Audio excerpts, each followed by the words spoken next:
A lot of people don't understand what counterparty risk is, but it's really simple.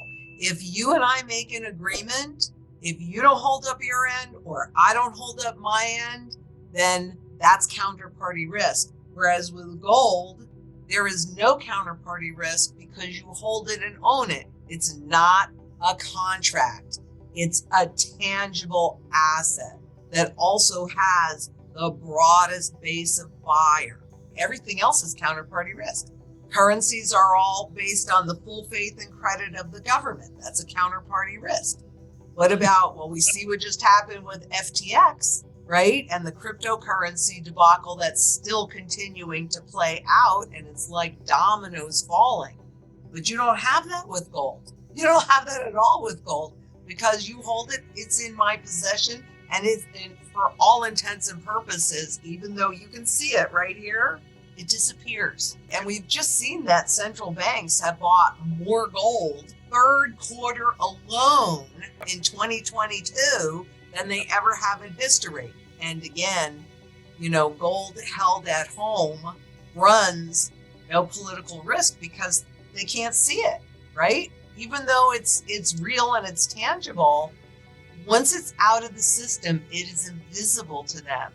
And what the central banks are really attempting to do with CBDCs is make absolutely everything you do visible and controllable by them. But this isn't. And that's why they're accumulating it, because they want to stay in power, but they're not going to tell you about it. They're going to do what they can by pushing down the price so that you think, oh, well, gold isn't really, even though it really did outperform pretty much everything last year. But still, why would you want it? No, you don't want it. So, but yeah, gold held at home, it's invisible to them. They can't control it. They can only control through perception management how you think about it. But once you know the truth, they've lost you. Like they've lost me. They can say anything you want. I know the truth. And I hold it in my vault. The spot market is a contract, right? So they can create a whole bunch of gold that does not nor ever will exist. So in the short term, anything is possible. If the spot markets, whether they're gold or silver, actually reflected the true deficit for gold or silver, the prices, if it was a true free market, would be a lot higher. So, and again, a rising gold price is an indication of a failing currency. Governments and central banks do not want you or I to know that the currency is failing. And the other piece that I would like to kind of throw in here, and that is we all work. I mean, the reason why we have money to begin with is so that a society can specialize. And you have a farmer, you have a baker, you have a lawyer, etc. And so they needed a tool to make sure that you're always fairly paid for your labor. And that's why gold became the primary currency metal, because it's the only one that actually does it. So you have your gold and you're trading your labor for somebody else's labor, which is a fair exchange. But no matter when you use it, you will always be fairly paid for your labor, although not with the spot market. And by the way, the CBDCs, recently, I don't know when they changed this, but I could tell you I was very troubled when I saw it. I was preparing for some event and I went in and looked at the functions of gold and at the treasury, because I wanted to, capture that image. And they removed the short-term store of value, because dollars, government money, through inflation robs you of that. So it forces you to take risk so that you can maintain what you already worked for. A yield curve inversion, a global yield curve inversion just occurred. Do you know that has never happened since they began tracking the global yield curve? So this is a first time in history, and what that's telling us is that something extraordinarily nasty this way comes. And look at all the warnings we're getting about forced selling and market drops and corporate earnings and inflation and blah, blah, blah. It's because we're shifting systems.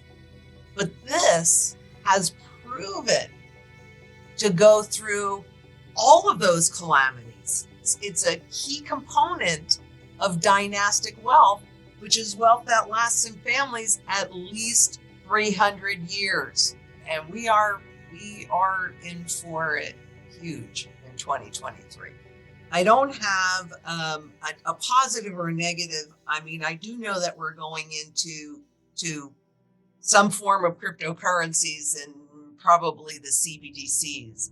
But what if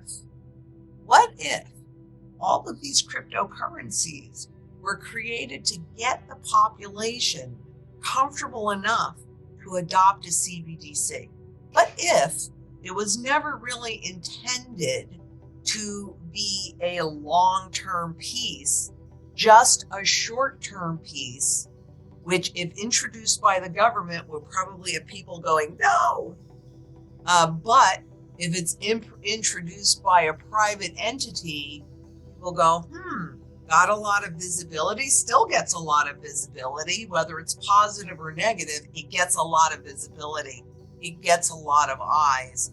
And I can't speak for Australia, but a recent report that I read said that 16% of the US population has bought and sold cryptocurrencies. That's more than on gold by a wide margin. So they do have adoption. And what if what's happening is about showing private cryptocurrencies bad, government central bank cryptocurrencies good, because there are reports that are coming out that are doing just that from the IMF and I think even the BIS. But either way, they are intangible. And the truth is whether it's fiat money or cryptocurrencies, they have use in one area. And it's all become a big trade.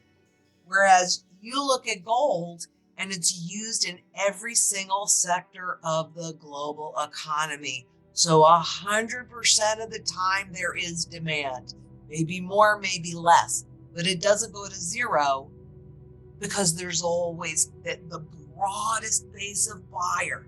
And when you're talking about the Bank for International Settlements, when you're going into a fight, what do you want? You want one little wimpy tool that boop can evaporate like that? Or do you want an arsenal? This is an arsenal in a teeny weeny package.